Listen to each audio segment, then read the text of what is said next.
to the Humans vs. Retirement podcast with financial planner and retirement specialist Dan Haylett. In this podcast, Dan explores ways to help you overcome the behavioural, emotional and financial challenges of life after work. Join Dan for the journey where he will explore how our wonderful human brain will naturally fight against what it takes to live a happy, healthy and wealthy retirement. Dan will draw on years of expertise, experience and expert guests to solve the behavioural, emotional and financial challenges of life after work. Now, on to the show.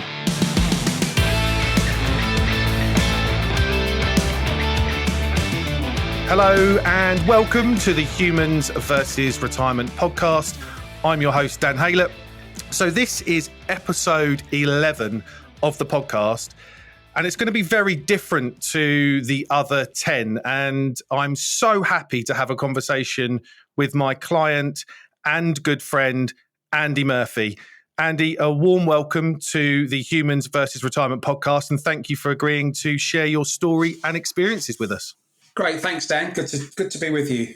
Andy, so look, the previous 10 episodes have been kind of wonderful conversations with experts talking about the theory, but now we can get into the depths and a real retirement story and hear firsthand from you, really, the challenges and opportunities that retirement has presented itself to you. So I'm really keen to get into this conversation, to understand those things. I know you've got an amazing story to share with the listeners, but to set the scene, Andy, I'd love for you just to share the story of your career, really taking it up to the point that you started to think seriously about your retirement. Yeah, sure, Dan. I mean, I think, I guess the thing I would say just before we kick off is I'm guessing, even hearing the other episodes, right? Everyone's journey is going to be a different journey. So, you know, I'm certainly happy to share my one. So I ended up career-wise working for one institution all the way through my career, doing lots of different roles in that place, but not moving around at all, really. So that in the end was a near 40-year career with the one institution. So I think that can raise all sorts of issues in itself. But it was a big place, lots of chances to move around, do different things. So, you know, I did roles that spanned from working in operations to working with clients to running support teams to sort of taking more of a chief of staff type of role to then moving into risk roles. And at the end of my career, I was really dealing with operational risk, which I guess out of the three risks, if you count market, credit, and operational as the three main families, operational risk is the newest of the three, the least understood of the three, and probably is the one that is going to be most impacting to most financial institutions and other corporates as well, right? It's not just a financial thing at all, but it's basically non-financial risk, where you're trying to think about the risk that occurs through error, through fraud, where you should have controls basically that stop bad stuff happening. So that's where I ended up in the end, Dan. I guess in terms of my sort of trigger points, I was thinking earlier when about this. I think I really had two. So I had a money trigger first, because I think that's what everyone thinks about a little bit. You know, have I got enough, and how much is enough? And then the other thing was the head trigger, the getting my head around it type of thing, because I think, as your other guests have spoken about before, there's nothing, you cannot underestimate that part of the equation. So on the money side, I think the thing that really triggered me, so the institution I worked for, we were in a workplace scheme. We could add to it as well, and we'd get matching contributions. Depending on your length of service, you could get matching contributions from your employer, which is pretty common, I think. It's all go into these funds. I confess I didn't really have a great in-depth knowledge of what it was invested in. It all had sort of fairly safe-sounding names, things like Balanced and Core and stuff like that. So you sort of think, okay, well, I'm probably okay there. And then we kept on moving administrators. So it kind of would move from one place. I think if I even recall, it started off in-house, then it moved to one outsourced provider, then it moved to another. And, you sort of hear people going, oh, the pension's doing really bad and stuff like that. So you'd always have a bit of a kind of an instinct of, oh, wonder what's going on type of thing, and then trying to make head and tail of the statements you get through. And I bumped into the thing that really triggered me. I bumped into a colleague outside the building one day, taking a walk through the park. The sun must have been shining. And when we saw each other, we'd always sort of moan about the pension and what we were going to do and stuff like that. He was another guy who'd worked for the place for ages. And he said something that really made me think about it. He goes, I spend more time sweating my car insurance to save myself 30 quid than I do thinking about my pension. And I thought, you know what? I am exactly in that situation. So that's when I started to really think about, right, what am I going to do about my situation? I guess time-wise, I'm guessing I would say it's maybe 6-7 years ago, I started thinking about the money side of things. So I started working, looking at what was actually my pension. I think as well, when you've been in a place for a while, right, the pension changes. So you're a member of one scheme that's got certain benefits to it. I was a member of a final salary scheme. I did not stay in it, I hasten to add, right at the beginning. So there's some benefits attached to that, and then different things happened later on, and obviously legislation changes and contribution matching and all that sort of stuff changes over time. So then I was phoning up the help desk, the generic number that we were all given, and I'd really find I felt I was talking to someone who had sort of had a script. So like, oh, well, that sounds like it's question 3, and I think it's probably answer B. And I was never that confident in what I was being told. So then I decided that I really wanted to investigate whether I could take my pension out and actually get it put somewhere where I felt I was a bit more in control of it and actually understanding what was in it. I certainly didn't want to manage it myself. I don't have that skill set. So that's when I asked around a bit, as you know, Dan, and then we started, Tina and I started working with you guys. And then when the pension came together with you, with all the different bits coming in, all the bits I hadn't been told about in terms of different benefits and stuff like that. So it was all a bit of an eye-opener for me. But where I thought I was sitting in some nicely balanced fund for the majority of my pension, it turned out it was mostly in equity. So I was sort of right up in the high 90s if you want to think about risk in the percentage terms. So that was a bit of an eye-opener. But once it all got with you guys, I understood what was in it. You understood what was in it. We reinvested it. It was absolutely matched much more what Tina and I wanted to do in terms of risk tolerance and stuff like that. The money side, honestly, I felt pretty all right about it. I was lucky enough. I'd worked hard. There was enough money in there for me not to be overly concerned about it. I understood the risk profile of the portfolio, and we would continue to contribute with it. Obviously, had lifetime cap then. Obviously, that's changed just recently. But, so I had some cap issues as well. So, I had to stop contributing to the pension and stuff like that. But we did all of that money stuff directly with you guys, and we were fine about that. So, in a large extent, I was lucky, I guess. And I hope a lot of people in the same situation where, the money side kind of works itself out. What's enough. I remember one of your other episodes, someone was talking about this 4% thing. God knows what that means. I think, like your guest said at the time, I think there's only probably about 3 people in the world that actually understands what it really means. So, I really relied on you guys to help me out with that bit. So that kind of fell away a little bit to some extent. I guess anyone who says they don't worry about it at all would be a liar, but it's not really forefront of my mind. So, so the head bit. So I've been retired now. I'm just short of my first year of having stopped work at a big financial institution. So just to give people a bit of a sense where I am time-wise. I'm guessing it's the same in lots of institutions, but it certainly was the situation now. So I had about 2 or 3 bosses in my role at the end of my time, and one of them left.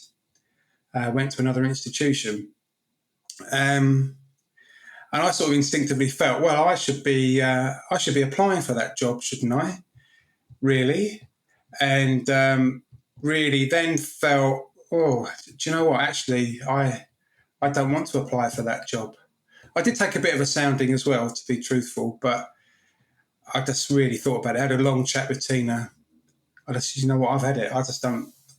I'm finished. I just don't want to do this anymore. So that's really what started the mind part of it, I guess. So I would think, Dan, so I've been retired a year, so June 22, say, I would say mid-20. So what would that be? If I'm going up to the end of June 22 and I actually left, yeah, I mean, I'd say good 2 years, 18 months. I was thinking about the head bit, the me bit. It's such a vital part of that. When the comfort, I think, around the numbers sits in, the meaty bit then can be talked about. And I think, you know, as you said, that journey that you went from thinking seriously about retirement 7 years ago, the trigger event of the money and the confusion around the pension, and often there is an event or a thing that happens, that conversation with a colleague that you've actually told me that story before. There are other people that have those conversations, or they have a moment where they think, oh, okay, now I need to think about this and do something. But I think that window is really important, Andy. That window of 7 years to get you to a point where you feel, you know, comfortable to be able then to push the button. But actually, before pushing the button, there was a 18-month window of dealing with all of the non-financial aspects of what life after work looks like. So kind of what, you know, along that journey, Andy, what were the things that you kind of didn't expect to have to deal with? Well, that's for one really quick thing on the numbers, Dan. I think the other thing as well, sometimes people would just think, oh, because you work for a financial institution, you must get all this stuff as well, right? So I think that's another assumption. So sometimes it can make people a bit reluctant to talk to you about it. And I guess, to be truthful, because you work for a financial institution, you sort of feel, well, I should know about this stuff. So sometimes it can make you a bit reluctant to ask as well. I guess my first surprise was actually having to think about it. I think that's kind of an age-old tale of you just, like, if you've got enough money, just go. It's really easy, right? But it's not actually that easy, and you've covered a lot of those areas in your previous episodes. I know you and I spoke, and you recommended a great book to me, which actually made me realise there are things that you have to think about beyond the money. So I think the things I was thinking about was, you know, I was someone who'd really given all my time to work. You know, honestly, I probably didn't really have many hobbies. You know, work was very important to me, big part of my world. Work long hours, you know, big commutes into town. So not only the hours in the office, but the hours actually getting there and back. I think COVID in some ways helped get your head around it in terms of that kind of routine of the commute and the kind of going to work type of thing. Obviously that changed a lot for all of us in the COVID situation. And then I think you start kind of almost using that as a lead up to, I wouldn't want to say a rehearsal, but a lead up to. But so my commute on a normal day would be somewhere in the region, there and back would be somewhere in the region of about 3 or so hours. So, you know, I'd worked up in Canary Wharf. So I was thinking, when lockdown happened, obviously there's all the other downsides of it, but when you're working from home, right, you're thinking, oh, great, 3 hours back in my pocket. And it didn't work out like that for me. I was working really, really long days, early in the morning, late at night. I had a global role. So I was covering Asia in the morning, Europe in the afternoon, sort of late morning, afternoon, and then US in the evenings, and even Latin America as well. So I think with that, sometimes you do need to give yourself a bit of space to breathe. So the first year of lockdown, and I was working weekends and stuff, first year of lockdown, I was just working these crazy hours. And I just thought, this is just nuts. I'm just not I can't even think about anything. So then I really took some time to myself to start thinking about, and this is really when my started to formulate even more, Dan, about retiring, to make yourself think about it a little bit. And I think all the things that your previous guests have spoken about really, really chimed with me. So, you've got to think about a routine. Like, if you like the routine, as I say, like kind of getting up, I loved wearing a suit. I'd never had a problem wearing a suit. I was probably one of the few people still in the office that used to wear a suit, shirt, tie, and all that sort of stuff. Although I wouldn't really describe myself as a big social interactor at work, you're talking to probably a very similar group of people, or a wider group of people, even given the size of the institution I was working in, on a pretty regular basis and stuff like that. So some of that stuff would drop away. And I think the other thing you need to get your head around, I did anyway, was this concept that you're not stopping doing something, right? It's not the end of something, it's the beginning of something. So I think I found that quite an interesting concept to really think about, because I was kind of starting to move out of the have to work phase of my life. So, I think those were the main thoughts I had. Tina and I my wife and I had spoken a lot about kind of what we wanted to do, because I think you have to be cognizant as well where you're right, even when you've been working at home, right? It's kind of your whole dynamic of your relationships change and stuff like that, about what you want to do next, and thinking about kind of who you are afterwards and discovering yourself a bit more almost. I think when you're working a job really hard for a long time, I think it's very easy to sort of pigeonhole yourself into a that's Andy Murphy, that's what he does, that's who he is type of vibe, right? I mean, I remember this is it, you see, when you've got grey hair like me, and and you've always known and worked for a lot of people over time. One of my old bosses was a credit officer,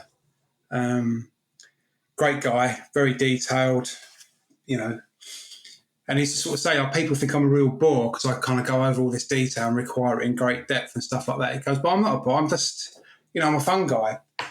But sometimes you need something to kind of help you realise almost who you are yourself, That's what I was really thinking about, I think. And then just kind of thinking about what is it you want to do after you retire. Andy, I want to pick up on a couple of bits. Thank you so much for sharing that. I mean, it's just, hearing that directly from you who's been through this, I think adds so much value and will help and guide other people listening. So, and we're gonna touch on this a bit more as we go through it. There's a couple of things I want to mention. Now, you've mentioned your wonderful wife Tina on a couple of occasions. I just want to understand how important it was to you to bring Tina into this conversation and the planning. And I suppose, for everyone out there, there's an episode with Ashley Kwame that talked about thinking about how to, why it's important for couples to do the planning together. And I know it was so important for you to bring Tina this, but I'd love to hear from you how, your thoughts on how important that was to you to bring her into this conversation. Sure. So I think a couple of things there, Dan, and I know you've also spoken about it as well. I think in some of the episodes, you certainly said it to Tina and I, where sometimes you're having conversations with people, couples that have never had these conversations, right? So all of a sudden it's like, I want to get a Harley Davidson and drive across America, and then it's almost like someone's turning around going, oh, what? You never said anything like that before. I think it's important, right? So I always felt very strongly I would not have been able to do what I did in my career without Tina's help and support, right? So it wasn't my career, it was our career. So, the way it works in our house, I guess, is that I tend to deal with all the fun bills and all that sort of stuff. But stuff like this is beyond money, right? This is about what's next for us as a family, for us as a couple. So for me, it's important to make sure that you've all bought in to what's going on. And to be truthful, Dan, it's also important that you both understand what's going on, right? I've heard of people where one partner's died, usually the man, I'm bound to say, and the partner has not got a clue what the money is, how much it is, what it's meant to do, what the thoughts and plans were for it. And when you think about it, that's nuts, right? Because everyone must have a career where you wouldn't have been able to do it by yourself. You needed someone else to help you. So that's the thing. I think it's more about the knowing, understanding it, and planning together, because it's not up to one person to decide, is it? Really, can't be. No, 100% agree. And I think we've had those great conversations together, and I think you hit the nail on the head. And without going too much into your story, I know you've got this personally with family that, a very similar situation there where it, I think being dominant in the relationship when it comes to the money, but not really understanding, if you weren't here, what you want that money to do and achieve. And I think it goes beyond Tina. It goes to your family and to your children and et cetera, right? So I think that's why it's really, really important that happens, and the peace of mind that then generates. If I'm not here, my wife has got my husband. If I'm not here, it's got someone to turn to speak to. But also they know and understand what's going on. They don't have to start afresh.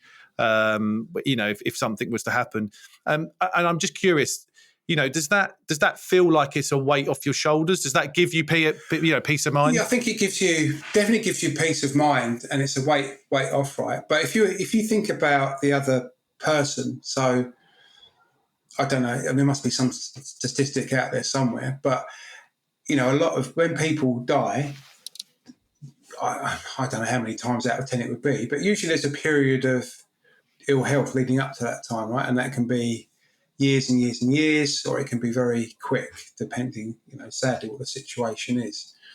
But the last thing that the other person, the other half, whoever that may be, if they don't know what the situation is, the last thing I think that person wants to be worrying about is just having that niggle in the back of their mind. What am I going to do afterwards? If it's an inevitable situation, which obviously we all know death is, but if it's inevitably, like it's a horrible cancer or something else, and it's just a question of time, I'm not sure you really want to spend the precious time if you've got at the end of a journey to be thinking about, well, how's the pension work, and who do I talk to about this and stuff like that. Now, I remember someone telling me they got their father on his deathbed to write his will. I mean, what? That's horrible, right? You don't want to be doing that at that time. There's plenty of time to sort all that stuff out. So I think you're right, Dan. It's about getting your ducks lined up. You know what you've got to do. And then if you've got it all put away and done and dusted, everyone's clear about what's happening, what the situation is, what the story is, and there's no worries. You don't want to be spending, if you've got really high fraught times, worrying about stuff like that, right?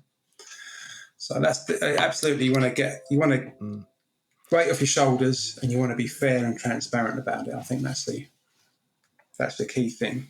Yeah, no, I just, obviously, that I absolutely concur with that, and I think it's a big thing that I think that a lot of the feedback that I get with working with couples is kind of exactly along those lines. So, Andy, I want to take you back just a fraction.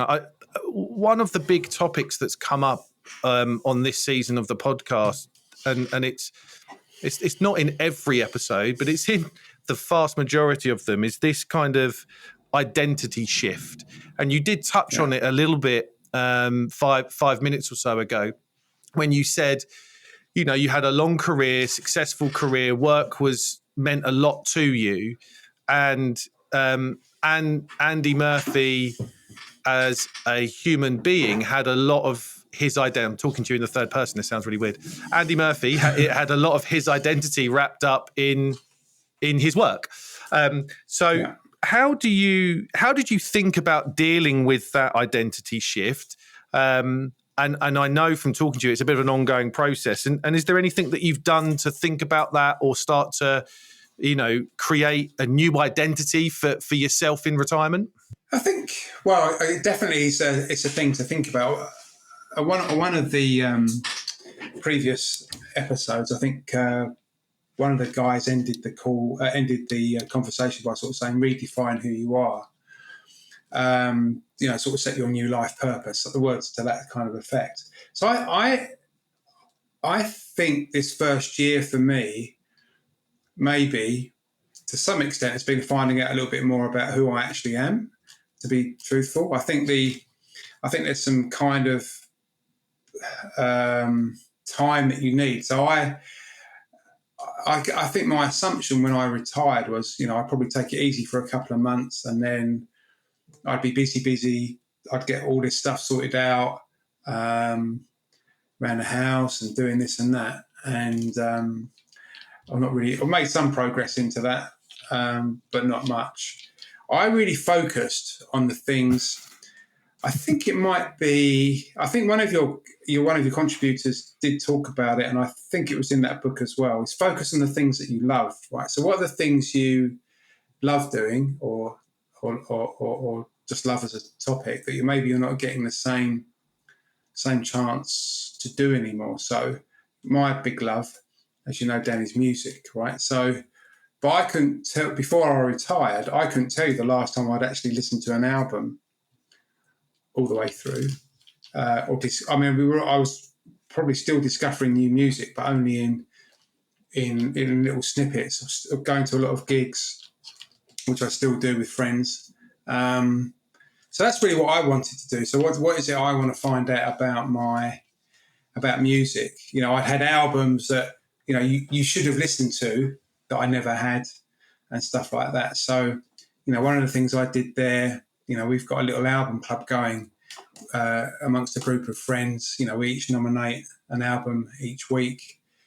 You know, no rules about what it has to be or anything like that, pretty much. You know, and I just enjoy listening to that because it's opening me up to new music that I would never have listened to before. You know, I think one of your previous guests said something about how do you introduce yourself at the dinner party or the barbecue, like when the inevitable "what do you do" question comes up. So I've been thinking about that actually since I heard that episode. So I think I would describe myself as a music discoverer now, because it's really one of those things that you can never say you've. That is so cool, by the way. That is so cool. So I think if you think about it from that point of view, then the other things I wanted to do was I love art. So, you know, I want to try and I haven't done it yet due to perhaps some other things and just a time thing. I want to try and do a bit more formal study around art. And I wanted to sort of up my cooking abilities because that's something that always interested me. So I really focused on that. But pre my retirement thoughts, what I stopped doing, I guess, is almost like pretending that I was something else. So I openly confess at one time, because everyone in the office talked about it, you know, I'd sort of take a bit of an interest in sports that didn't really particularly interest me, but I just knew I could have a water cooler conversation with someone about it. And I thought, why am I, you know, listening to whatever it may be? You know, that was a fair bit before, but I think that taught me the lesson then to really focus on what you want to do, not be what you think other people may want you to do, if you see what I mean. It's kind of like if your heart's not in it, one would assume it's probably not worth doing it. If it's your own time as well, right? I mean, this is your time now. It's not. This is my time. Your time is. It's not. You know, it's not someone else's time that they're paying you for. So you almost like paying yourself, right? So you want your dream job, go out and do that job. Just so amazing. Look, I remember, without talking kind of shop too much, but I remember a pretty early conversation with you and Tina where we talked about these things, and you both of you kind of, I think, struggled initially, right? That journey that you went through to articulate what it might look like after work, and through some conversations and some months passing, I remember you sending me a message with you went from 0 to about 15 things in a list because you'd sat down and had this conversation around music and cooking and art and volunteering and traveling and helping the children out. And I think, as you said, that sense of discovery that you have when you can feel free to have those conversations. And it's just wonderful to see you starting to be able to do that. I think that, the album club is such a wonderful idea, finding things that you're passionate about, that you love, and creating an environment to be able to go and enjoy that, and we were talking just before we hit record, and you and Tina went to a wonderful gig over the weekend, and, so, I think it's amazing. Yeah, I think and I guess the other thing as well, Dan, is you sort of follow a little bit like what you've seen in the past, right? So when I'm lucky enough to have known both my grandfathers before they died. When they retired, basically what they did is they sat down for 20 years. Right? They didn't really do much or anything like that. And neither of them were particularly wealthy men, or wealthy families, but that's what they did. And then, one of the things I'd always thought about, my own dad's retirement was something I always thought always looked like a great retirement. So I think you kind of almost want to, I think I would say to people, look at the people that you would like to emulate a little bit in your own retirement. So, there's nothing wrong with sort of taking a bit of inspiration from someone, for sure, right? So, it's like all these things. You can see good things and bad things. You're going to make some mistakes, for sure.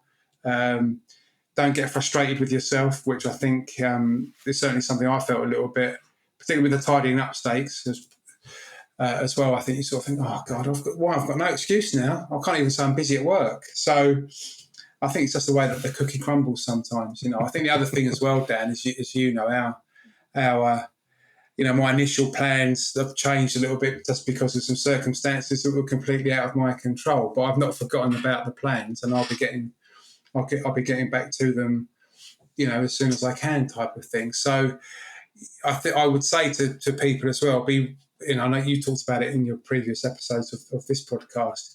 Be ready for things not to be the way you thought they were going to be, because something will change unexpectedly, whatever that may be. So, I think one of your favourite sayings is, the plan's out of date as soon as you write it down. So, but as long as you keep the main tenets or the aims or the bullet points out there on the radar, what it is you actually want to get to and do, then you'll be fine, I think. Again, re-emphasising that they're things that you want to do rather than things that you feel like you should do, I suppose, is a way of thinking about it. You mentioned something really important, Andy, and I think the impact of role models is really important. But the thing I think that we have to realise is, and I've mentioned it on previous episodes as well, that this retirement is new. It's a new thing. And probably, there are not many role models out there. Our grandfathers didn't have the retirement that we're stepping into. And it was only a couple of generations ago that people didn't really retire. Retirement age was 65 and people died before they got to retirement age because average age wasn't there and health wasn't there. And they done much more manual jobs. So that's why this conversation is so cool, right? Because, this story can inspire people and help people. And there's so few real stories out there to have some sort of role model around. And I think that's, you can look at your parents, but even then, I think our parents' retirement is out of date now compared to what what our retirement is going to kind of look like. So I think it's such an important thing to gather information. It's not, you should copy people that you feel that is that have done something that you want to do and are successful. And also you can learn how not to do things, right? You've learned how not to do things with your grandparents, and you've learned the kind of things you'd like to do with your parents. Yeah, I think it's important to sort of, and I'm really, Dan, it's changing now, right? So the concepts of like things like I'm not quite sure what they call them now. Is it grey gap year? Is that what they call it when you travel around just after you retire and stuff like that? Yeah. All that sort of stuff. Right? I mean, that would not have been a thing that my dad would have done or thought about, or my mother, really. So I think it's kind of the thing to think about. I think, or the bigger thing to think about, and I know it's something you emphasise, and if you read all the stuff about retirement, this thing called retirement, which we really need to get a new name for, but a bit difficult, I think, to reclassify at the moment. It's not the end of anything; it's the beginning of something. I still think there's too much of a concept out there around you're stopping, it's ending. It's almost like your life's over. Right? Well, that's certainly not what I intend for my life. I think I do wonder as well, Dan. Sometimes people that work in big financial institutions will know lots of people like this, right? So I worked with lots of people who, money-wise, could have probably retired a long, long, long time ago, money-wise, but didn't because they enjoyed work. They wanted to do the things that they wanted to do. So one of the things I'd really encourage people to think about, I guess, is that if you enjoy work and you want to carry on and it's still challenging you, it's still something you really want to get on and work at, forgetting about the obviously the monetary side of it is a nice kind of add-on to that, then you're probably not ready. But if you're at a point where there's some thoughts coming into your mind around, well, like with me, don't really fancy that natural progression, really not sure I want to bump along in the same situation I am now, because that sort of treading water wasn't really what I wanted to do either. There's a world of opportunity out there, right? And I still intend to work in one way or t'other. So it's not like you never work again, even if it's volunteering or, doing a little job in the shop or whatever it may be. I think the world now is a lot more open to the alternatives post that kind of big, carriage clock, gold watch, handshake in the boardroom type of event that maybe is the older version of retirement. Andy, there's a couple of questions I want to ask before we start to think about kind of wrapping this conversation up.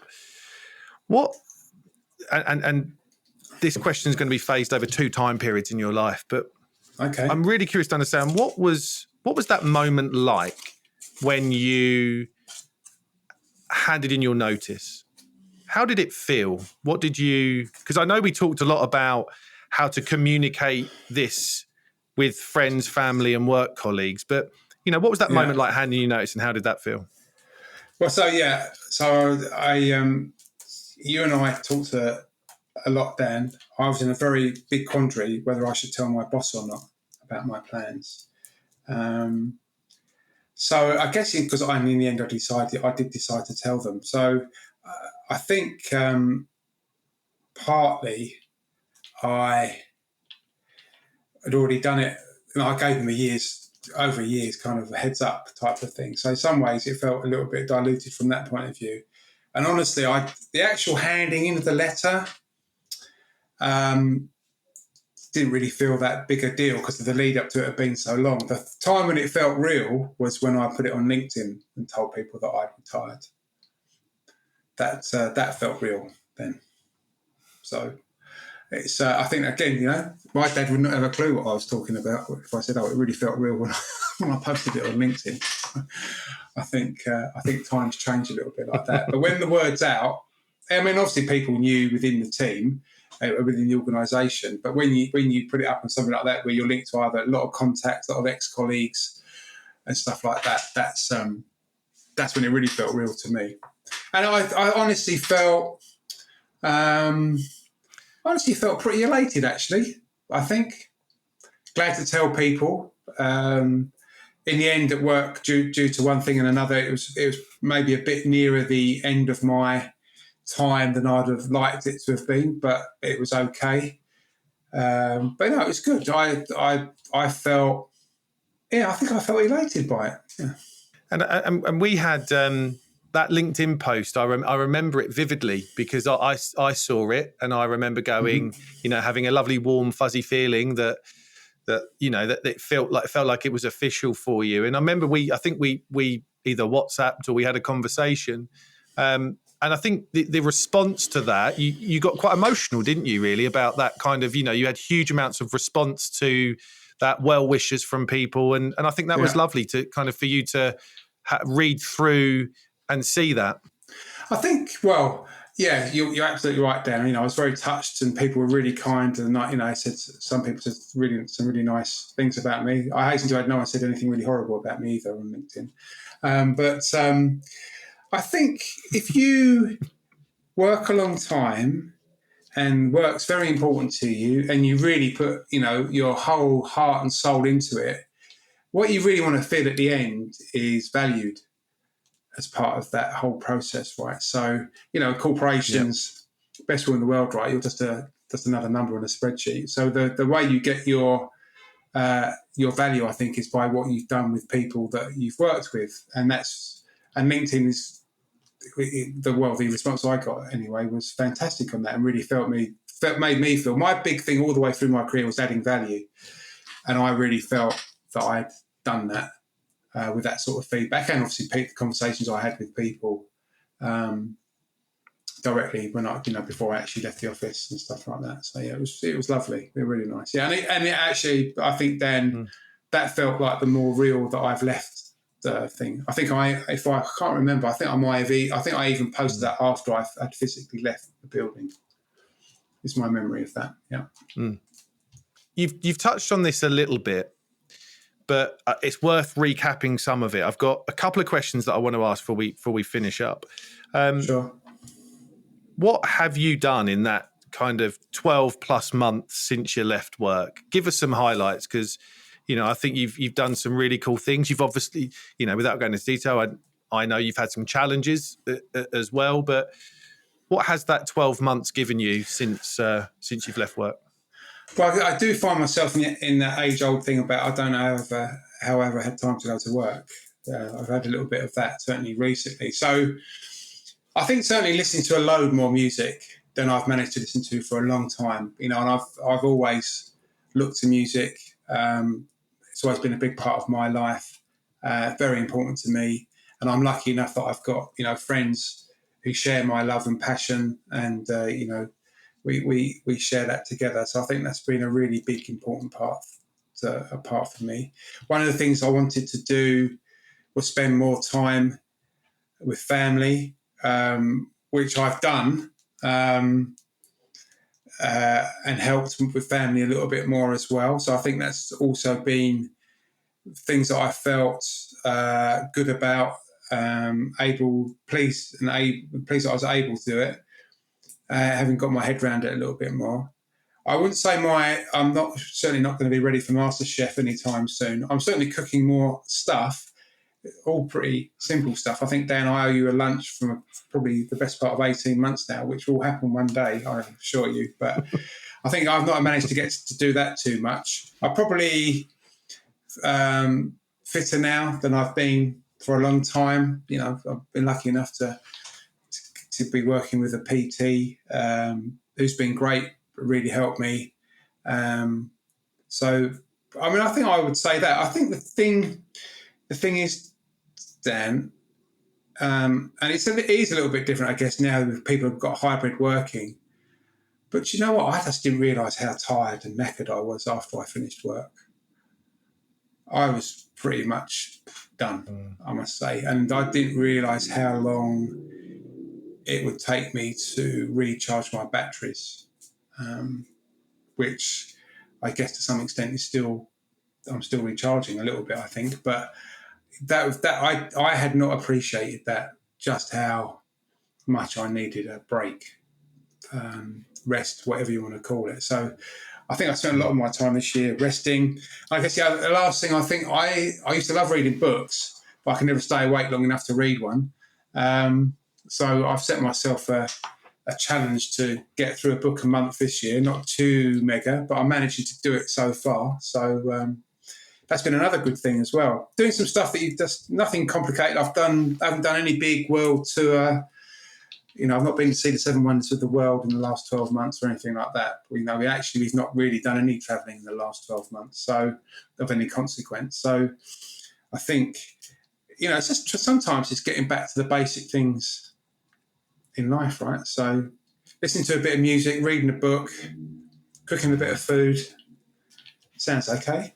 Sounds amazing. And I've kind of tactically delayed the lunch till I'm confident that you're at a standard, Andy. So we'll wait for that. That's very kind of you to say that, Dan. It's been my fault completely. But anyway. One final question I'd love to ask. And this is about, we talk a lot about looking forward, right? So what are you and Tina, and you failed to mention Paddy Murphy, the new dog as well that you got. What do you got? What are you most looking forward to over the next 3 years? Well, I'll come to. I just wanted to jump right to because I was thinking about this, Dan, having listened to the other pods as well, about what it will look like I don't want to have a retirement where I end up saying, I wish I'd done this, that, I wish I'd been this, seen that, done this, and all that sort of stuff. So I think that's a really important thing, to think about as well for people. I would say over the next 3 years, I really want to continue. Sorry about that, if that's my notifications. I thought I'd turn them off. I really want to start doing some of the stuff that I set out to do. So I do some kind of get back into the learning mode a little bit more on my art stuff. Really think about some volunteering sort of things. Stroke working. I've no desire to go back and work in a big financial institution, but I feel I've got value to add in maybe a smaller setup or other sort of things as well. And I think really what we want to do is, the three of us, if I include Paddy and Tina and myself in the three, but it'll be with the kids as well, is to really come together more and more as a family. I think we were really close already, but to do more stuff together and just really have a good time. I'd maybe be a bit wary about saying, well, if I don't do my across America road trip in the next 3 years, I've kind of failed. Because I don't think there's much upside in doing it like that. But to be able to continue to do the things I want to do, I think will be the next successful 3 years for me. Just amazing. Yeah. Oh, look, I think, and I think that the key point here is that there hasn't, and you mentioned it 20 minutes or so ago, there doesn't have to be this massive grand plan, this extravagance that comes to it. This is now understanding that there's time available to you to do the things that you may have put off, that you've never been able to get to. It doesn't have to be anything that's, that's hugely extravagant. It might be. There might be certain things that people want to do, but I think the inspiration I get from your story is that, and your journey is that the things that you're doing now that bring joy and happiness are things that were always there, quite simple things, the music and the cooking and the art, but things that that work got in the way of. And now time's there, the passion still and the fire's still there. You've got an always on learning mentality, which I think is so important for people stepping into retirement and stepping back from work. And there's some wonderful inspirational messages around that story. I know there are some big bucket list things on yours and Tina's thoughts, but your plan isn't a success or a failure if those things are not achieved, which I think is massive testament to the conversations you and Tina have had and your mindset going into this. Yeah, I mean that's why I would think about it, Dan. Yeah, for sure. So I think we just want to, enjoy the time, do what we want to do, whatever that ends up being, help the people we want to help, and all good comes from that, I think. So, Andy, look, I think it's just a wonderful place to finish up on. I from the bottom of my heart, I want to thank you for being brave, open, honest, and willing to share your story. I know that everybody listening to this that is in a similar or was in a similar place to you 2-3 years ago, that's thinking about or going through this, is going to take away so much from this conversation. And it's been a real pleasure to be a small part of that, of yours and Tina's journey so far. So thank you so much for your time and your wisdom and sharing your story. Dan, it's no worries at all. Really happy to do it. And I think, I think like we were saying before, right, having examples and stuff, I think it's stuff like your podcast, which you should be really proud of. It's what's going to help people get their head around it, right? It can be a bit of a taboo subject sometimes, particularly with people at work, because then it's sort of almost denotes that you want to leave. But I do, it's been a pleasure to talk it all through. So I'm glad. I hope people do find it useful. No, absolutely. I know they absolutely will. So look, thanks again, Andy. Thank you so much. I can't wait to get this out in the world. So, and look, thank you all for listening to another wonderful episode of the Humans versus Retirement podcast. Until next time, take care. Thank you for listening to the Humans versus Retirement podcast. Subscribe to be notified when new episodes become available. We would love to have you along for the journey. If you like what you heard, then we would appreciate you taking a few minutes to leave us a review. And lastly, if you want to explore your retirement plans further, download our free 7-step retirement GPS toolkit linked in the show notes. The information covered and posted represents the views and opinions of the guests and does not necessarily represent the views or opinions of TFP or Dan Haylett. This content is not intended to be a substitute for professional advice, so please always seek the advice of professionals with any questions you may have regarding your retirement.